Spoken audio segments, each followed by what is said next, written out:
I am Reverend Bob Marshall from Unity Orlando in Orlando, Florida. And today, what I want to share with you is a little book called The Man Who Tapped the Secrets of the Universe. Now, I am a big fan of little books that have a huge impact, and this one does, because it's about a man, Walter Russell, who was born in 1871, died in 1973, but was known as the Leonardo da Vinci of his era. He was exceptional in everything he did, and he did everything. Most of it without any formal training whatsoever.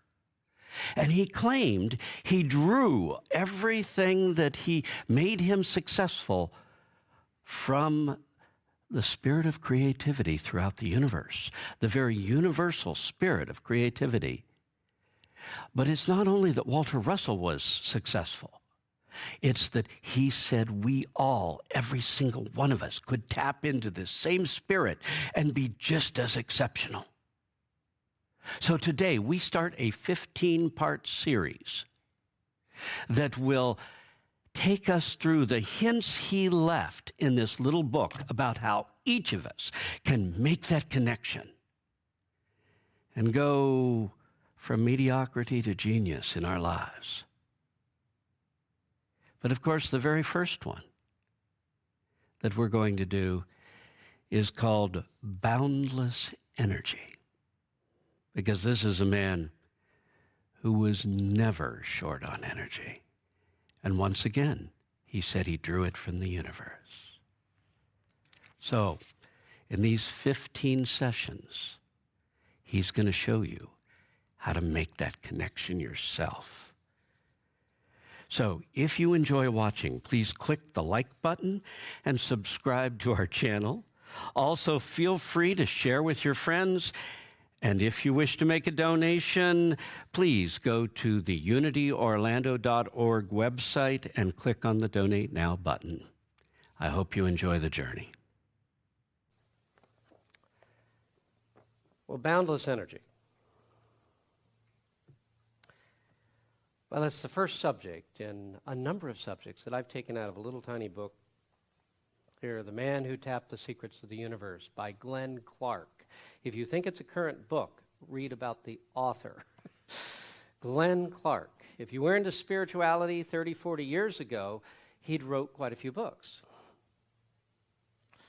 So today what I want to do is kind of introduce to you how I got started on this. What happened and this summer that made me so intrigued with this. You see, summer's supposed to be it's a time to get away. It's a time to relax and let go, but it's also a time for inner spiritual work for me. So much of the time in the church is spent towards meeting the spirituality of what we have to do as a group. And so I take time then to go and do my own inner work for a period of time. And I took that very seriously this year. So I started off and I looked into, thought, what will I do for my meditation work? What will I work? And I was gonna take off and go to Vero and be there all alone. In the end, I stayed right in the house in Orlando all alone. And Karen went to Vero. I'm not sure how that worked. But in any case, the bottom line is that I thought, well, let me grab a few books, and I started looking through the list. And of course, there's this little book that I pull out every once in a while, because this is not the first time I've read it. Okay. But I find it very inspiring, and I pulled it out, and I thought, it's time to look into that again. It's about Walter Russell. Walter Russell. And it's really the story about his life, and it's pretty stupendous, because this is a man who did just about anything you can imagine and everything. And he would take on things that would take years of preparation, and he'd do them perfectly the first time, and he would say, the reason I did this, the reason I could do this is because I'm connected to what we would call spirit, divine intelligence, God, the universal one. Okay? And that moves through me and shows me what I need to know to do everything. So he's got it all in there. He's got healing, total success. He's succeeded in every way you can imagine. And he credits it all up to his spiritual realization. So I started reading this book, and one of the things that intrigued me about Walter Russell is that he knows what we teach. He knows truth. But he wasn't taught it by any group. What he knows came from a deep spiritual experience of God as the light. Went into the light for 37 days, it says at one point. But the bottom line is, he had an inner experience of how this life works, how the universe works, that this is God, that we are waves of God constantly creating out through us. And a lot of his work, and realize this man was born in 1871, died in 1963, born right after the Civil War, saw rockets going into space. Wow. Okay. Well, in any case, I thought, as I read through, this man had an experience, and that's what we all aspire to, right? I mean, it's not enough to learn what is taught in spirituality. That's head understanding, and head understanding really won't take you very far. What you want to have is an experience of God. You want to know the experience that creates wealth, not be able to list the rules and the principles. Though that's helpful, keeps your head in order. So, as I'm going through the whole thing, I decided, wow, if you simply look at the short quotes in each section as they describe each part of his life and how he succeeded in each part and how he connected each part to God, you find that it creates this wonderful, well-rounded course in spiritual awakening. Now, as I said, this is nothing new. It's not that I'm telling you this man has written something that no one else knows. He's written he didn't write it, he was interviewed, though some of his books he has written. But in this little book, that which he tells about is what every great mystic, every great being has known. It's what Jesus knew and taught. It's what every spiritual being has known. So it's nothing new. And if you tell me you found something new, I'm not going to be too impressed. But if you say you've found what has always been, now I'm impressed. So, this fall I hope to take a tour through it because I got so excited about the concepts and said, he says it in a slightly different way because he didn't grow up getting our terminology, or he didn't grow up in a New Thought movement or anything like that. He had an experience, and he found that his realization later on, he found that his realizations did fairly well mesh with the realizations others have had of the light moving through their lives. So, let me quickly just tell you who Walter Russell is. If we're going to spend this much time and use him as the background, let's talk about who he is. So, born in 1871, finally died or refolded, as he puts it, drawn back into the whole to be reimagined in 1963. Walter Russell was one of the greatest, this is a bio that was written about him, was one of the greatest geniuses ever to walk the planet. Even though he died in the 60s, Walter Russell greatly changed the world we live in today. Walter Russell felt it was his life purpose to be an example to mankind that we all have genius inherent within us, and he did just that. Walter Russell mastered many talents, although he only had a fourth-grade education. He became a master painter, sculptor, author, philosopher, musician, composer, architect, scientist, equestrian, figure skater, and more.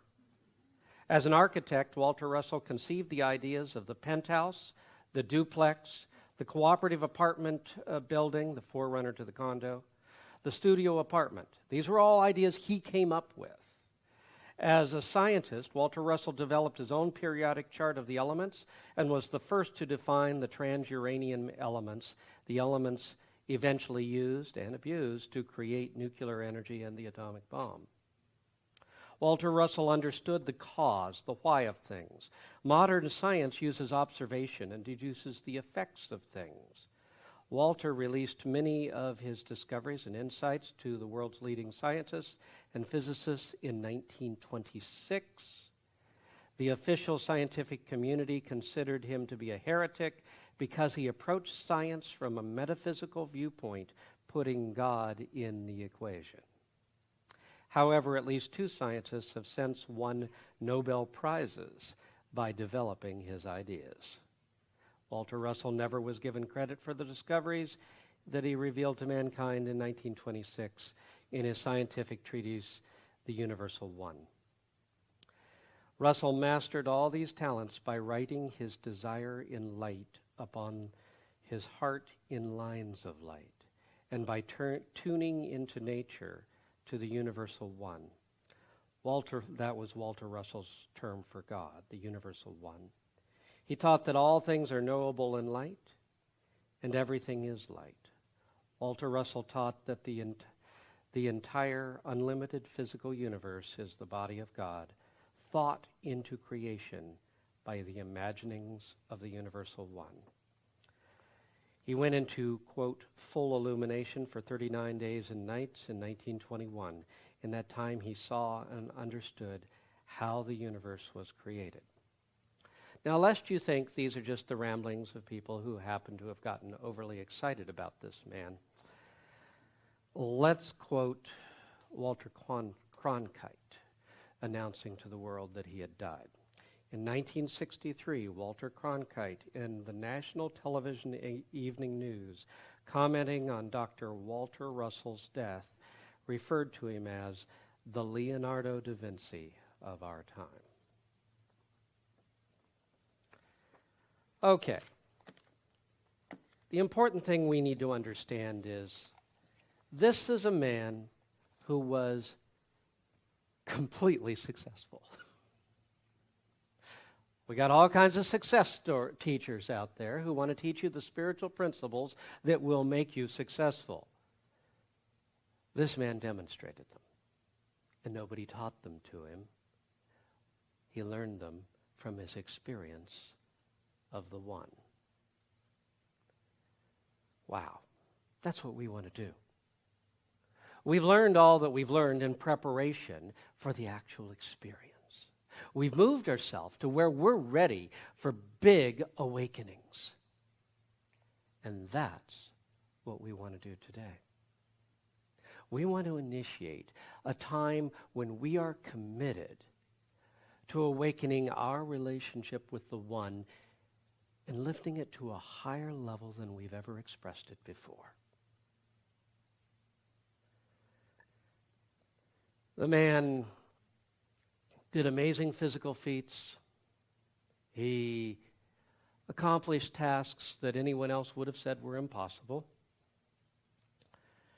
When asked if he had failures, he said, "Oh, of course," and he names them, but they all turned into successes later. He understood that failure isn't failure, it's a step on the way. So, what I want to do today is go through and start to connect ourselves. Now let me back up. Let me say, before I move on, I will be using it all fall. If you're interested in reading the story, and going through it and seeing, getting the book itself. It's $8 in hardback, 61 pages. I always think the smaller the book, the better usually.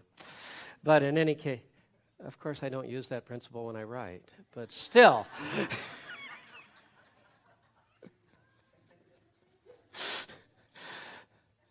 Still, you can stop in the library and in the bookstore, and they'll fix you up. So here's the real story. Last summer, I had that last Sunday together with you. I went home and got sick. Got this flu that, just rips you up one side and down the other, okay? I thought, this is great. I get to start my time off by, laying in bed for 3 days straight, unable to get out, okay? Well, by the end of the week, I'm going, hey, this is my time. And I've gone through some of my books, and I pulled out this one. Maybe because it was small, I looked at it. It seemed like it was doable, But I pulled it out and thought, okay, I'm going to start reading through. And the funny thing about this flu was it kind of left you depressed, lethargic, without any energy at all. And you thought, oh, I don't want to do anything. So I was reading through.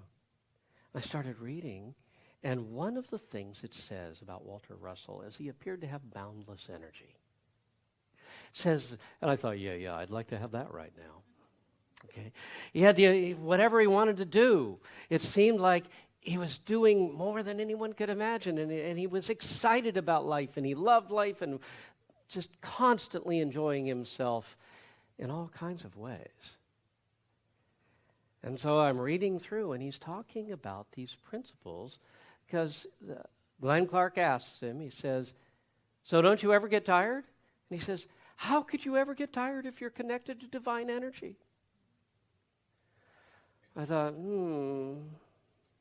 I think I'm disconnected.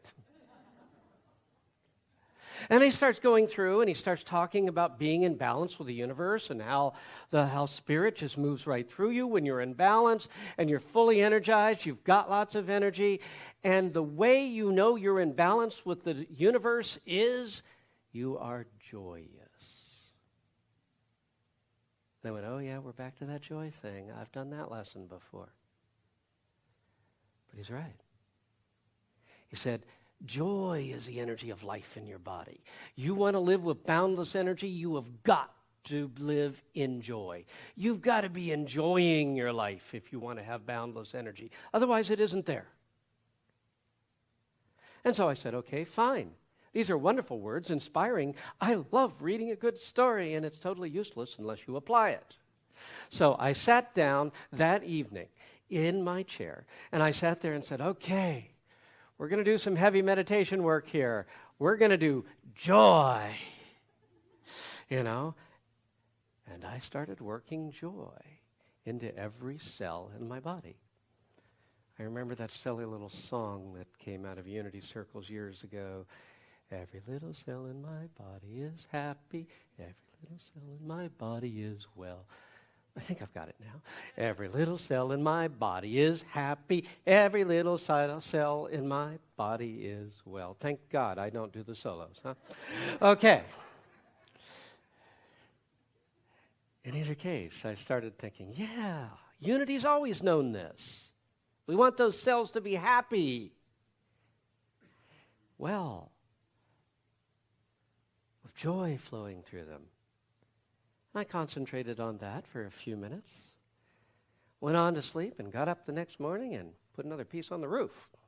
I started thinking, hey, I can do things. I can read things. I got excited about the ideas. I can work on my spiritual growth. Suddenly, I am enthused about life. Suddenly, I am happy, and I've got the energy to do the things that I would like to do instead of that lethargy I had the day before. I said, this is good stuff. I like this. We need to work on this. So in the end, that became the first topic. There's a whole lot more. It covers everything from prosperity to genius potential within you. Handling defeat. It's all covered. We're going to go through all those areas. But let's start with this, because that's what we need to do, is to have that joy inside that gives us the energy to pursue all the rest of it. We want our bodies to be filled with energy. Now, usually I start all these talks with Scripture, right? Yeah. Oh, did we show the thing up on the screen about the book? Oh, good. So we can go on into the Scriptures. So let's talk about the same idea is woven through Scripture also. As I said, nothing is new. What is new is taking it so deeply into yourself that you experience it fully and know it rather than just think it. Here we go. Nehemiah 8:10. The joy of the Lord will be your strength. Ever wonder about that? I kept thinking, the joy of the Lord will be your strength? What's he talking about? He's talking about the same realization that when you are filled with that joy of the Lord, you are strong. There is energy moving through you. You have what you need to accomplish whatever you need to accomplish. The joy of the Lord. Walter Russell talks about an ecstasy inside that fills you from inside. If you're filled with that joy of the Lord, you can do whatever it is you need to do. The second scripture, John 10:10. Jesus said, I have come that they might have life and have it abundantly. Following this spiritual path is not supposed to be a dreary thing at all. It's supposed to be something that carries us into the fullness of life, to where we experience it richly, wonderfully. And John 15:11. I have spoken these things to you, that my joy may be in you, and that your joy may be full. There were only three things that Jesus said, I give you my. Peace, love, and joy. Joy. We want to have that same joy that is in Jesus Christ. We want to have that inside of us. That joy of life. That joy that doesn't depend on what life is doing to me at the moment. A joy that comes from inside and fills every cell of us so that we know this is wonderful. Life is rich. So let's apply it. That's what I said, right? It's all about the experience. As I read through these few pages, there's a couple of paragraphs stood out that talked about this whole idea of boundless energy. And I've got 4 basic concepts within it. And the first one is all energy comes from God, and we express it naturally when we're in balance. If you are lethargic, if you are not feeling well, you're out of balance. Just before we came here, at the very end of the summer, we took a quick trip north to upstate New York, right on the Canadian border where Karen's parents are. And what's interesting is that area of the country is home for Karen. So she is in balance. But for some reason, I'm never really comfortable there. So both of us came in contact with a good friend who was carrying a wonderful cold.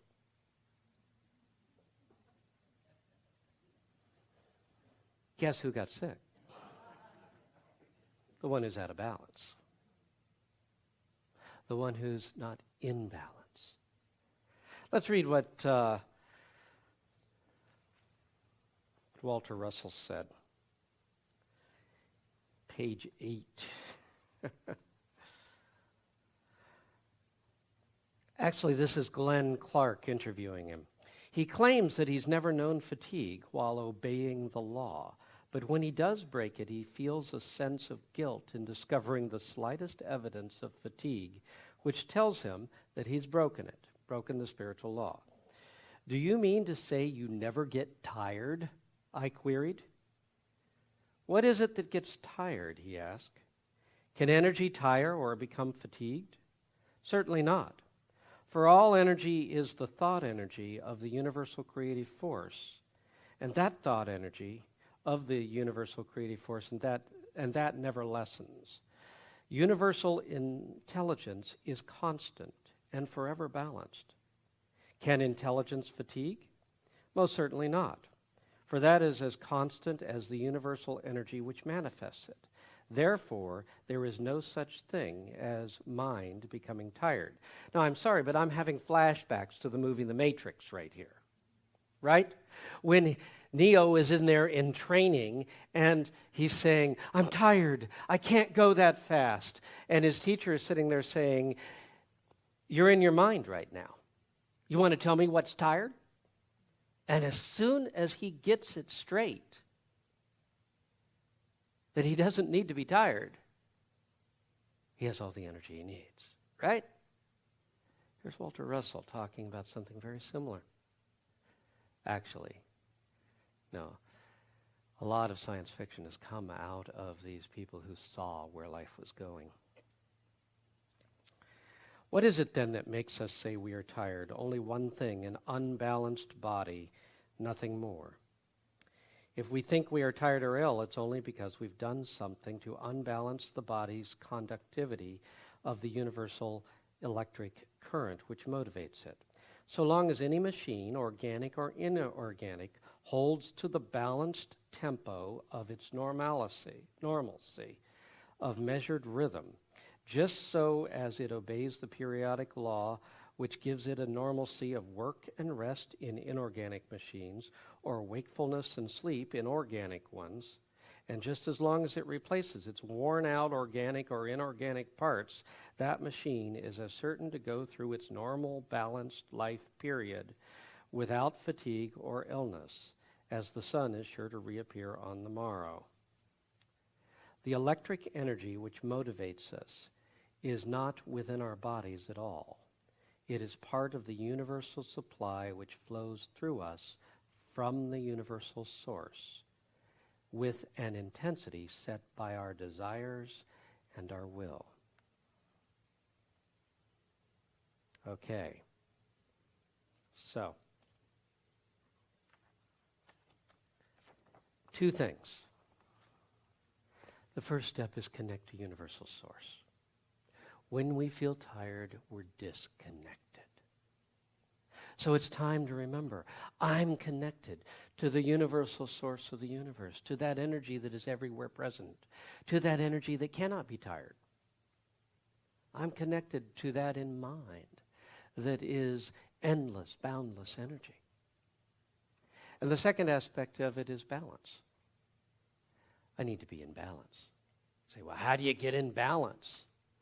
Sometimes it's as simple as claiming that you are. As putting your mind on it and saying, I am in balance. That night that I worked on the first thing I worked with was, I'm connected, I am in balance with universal life. And I thought, yeah, great time to say it. I feel like something bad. And instead, as I said, I am in balance, there was a sense of peace came over my being. Now, sometimes balance is actually something we do in outer application. Notice he talked about rest and, yes, he sometimes didn't need a lot of sleep and sometimes got more, but he said you have to follow, he says you don't drive your machine into the ground. You don't drive it unmercifully like a donkey you intended to drive until it died. You keep a nice, wonderful balance of rest, work, rest, work. You keep and you feel that sense of balance. And if you declare you are in balance and follow the guidance that comes from that, you'll be able to express that. And out of that comes this wonderful sense of vitality and life and energy. So we're going to affirm, I am in balance with the universal flow of God life. Together. I am in balance with the universal flow of God life. Close your eyes. Feel it. I am in balance with the universal flow of God life. One more time. I am in balance with the universal flow of God life.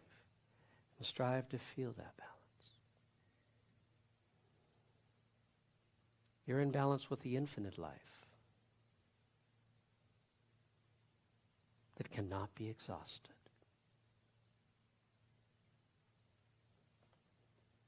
Now let's move into the second point. The second point to be made could be defined as joy is the way I feel energy, health, and well-being in my body. Joy is the way you feel it. Reminds me of one of the letters at the end of the New Testament where he said, God is love, and if you don't love, you don't know God. It's just the way it is.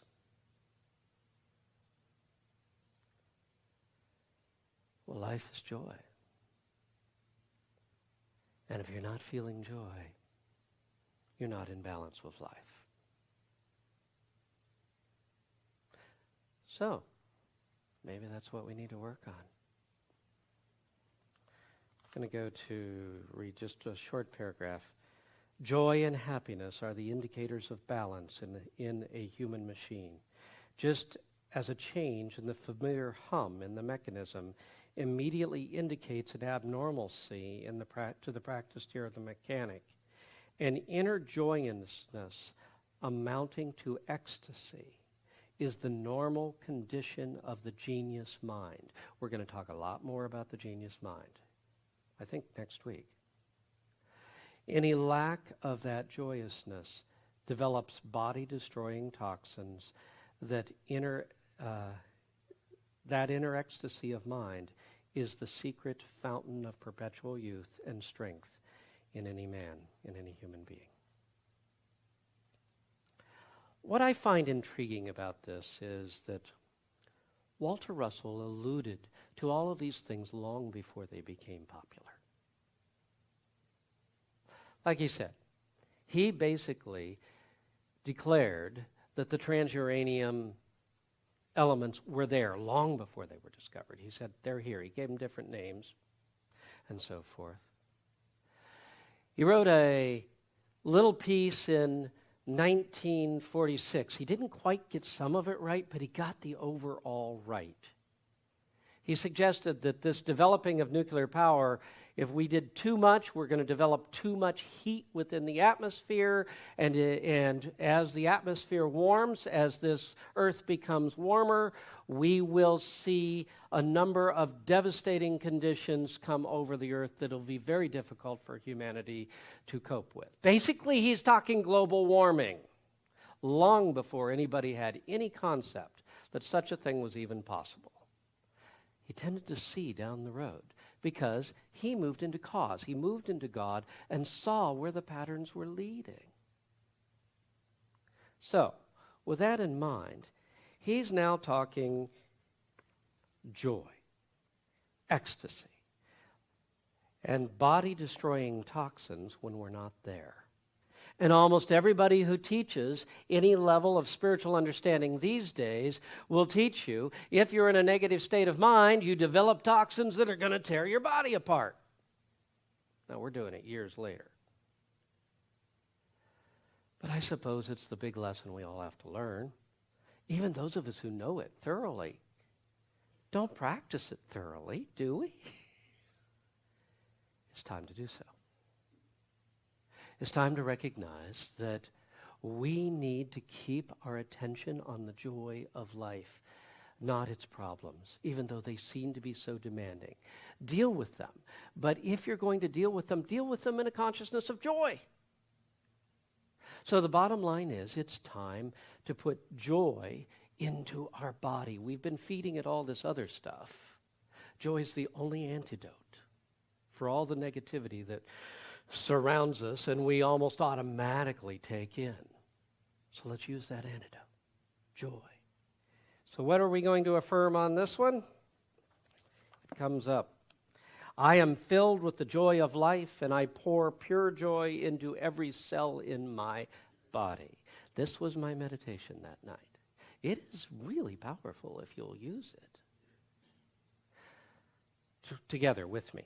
I am filled with the joy of life, and I pour pure joy into every cell in my body. Again, I am filled with the joy of life, and I pour pure joy into every cell in my body. Close your eyes. And one more time. I am filled with the joy of life, and I pour pure joy into every cell in my body.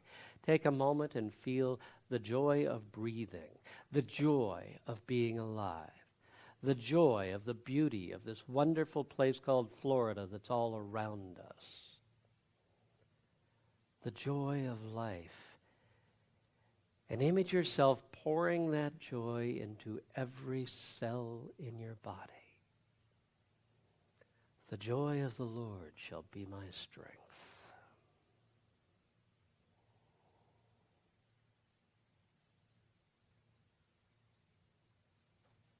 Thank you, Father.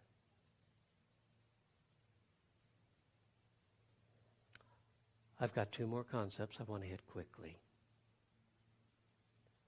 The first, you simply might call turn work into play. The bottom line is, Walter Russell is suggesting we need to do everything we do in joy. You need to enjoy the stuff you hate. No small command, I imagine. But he's saying if you really want to succeed, you've got to enjoy the stuff you hate, because your life is the culmination of the complete gathering, not just the moment when you said, now God, just pay attention now. It's your whole life. So let's start turning those negative toxin-creating experiences into good experiences that are creating success. And the only way to do that is to change the emotional state in which we approach them.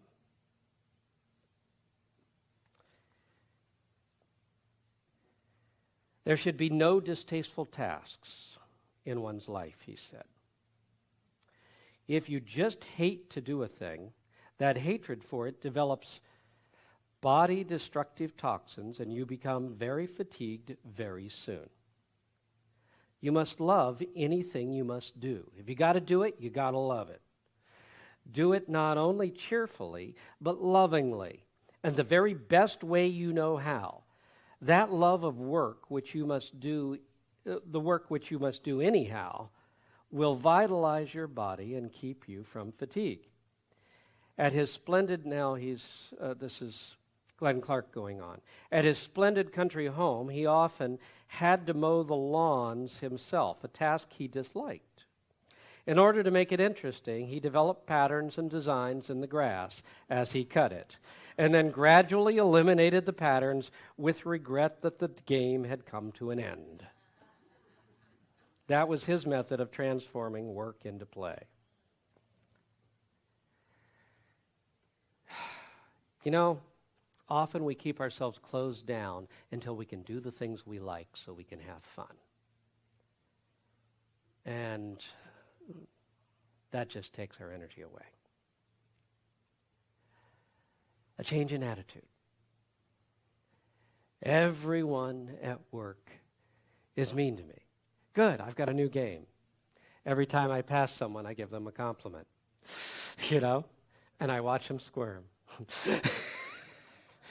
Because they'd prefer to fight. I mean, whatever it is you're in that you're resisting, it's time to embrace it and say, let's go for it. This is great. I love this plan. You know, that's Bill Murray in Ghostbusters, right? When he says, and tell me, what are we up against? And he says, there is a very, very slight chance of success. almost totally for certain we will annihilate ourselves. Bell looks at him and thinks, we haven't got any choice. I love this plan. Let's go do it. And that's what we've got to do. So, what are we going to affirm here? We're going to affirm, I love every part of my life. Together. I love every part of my life. Again, I love every part of my life. Start thinking of what those parts are. Again, I love every part of my life. The last one. Don't limit your body with thoughts about what you think it cannot do. One of the things that impresses me about Walter Russell, since I had this wonderful birthday this year, and I've now turned 60. 60 is my grandfather's age, not mine.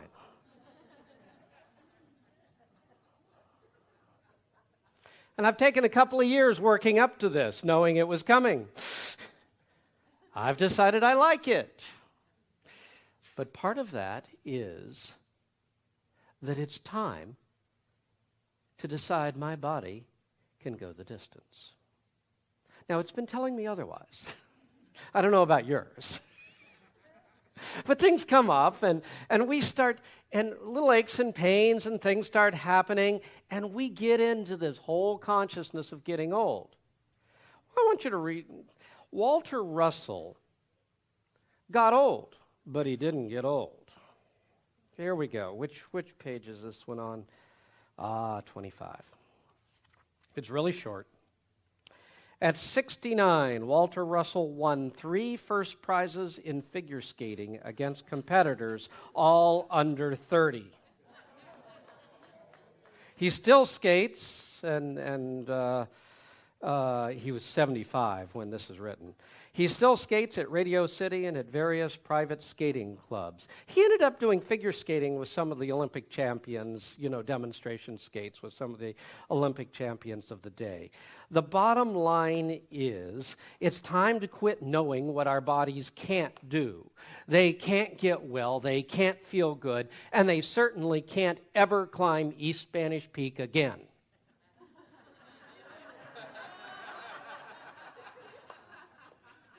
Remember, that's what I came back with. Last year it was, I worked out all year, I got myself in great shape, I was able to climb East Spanish Peak, and I think that was my last window of opportunity. I was doing well until I got to that last line. It's time to give up that last line. It's time to make a commitment to use your body, whatever it is. Some of them came in and they had better equipment than others did. I understand that. But to use it to the fullest. And to know that when divine energy moves through me, it is capable, my body is capable of doing amazing things, which is what we're going to affirm as we close off. I love my body, and I know it can do amazing things for me. Together, I love my body, and I know it can do amazing things for me. Again, I love my body, and I know it can do amazing things for me. One more time. I love my body, and I know it can do amazing things for me. So stop and realize you are in balance with the unlimited energy of the universe. The one, the source of all life, flows freely through you.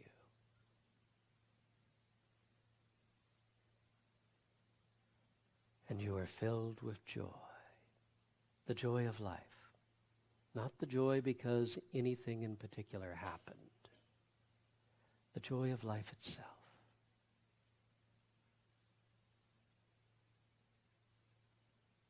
And the joy inspires us to succeed in life in all kinds of areas. To expand our lives beyond anything we've so far known. For with God moving through us, all things are possible. Thank you, God. Amen.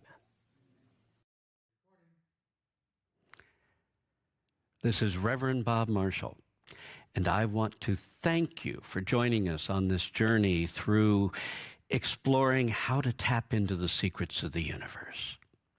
I also want to thank Brian Eitneyer, who provided the music for our program. Thank you again.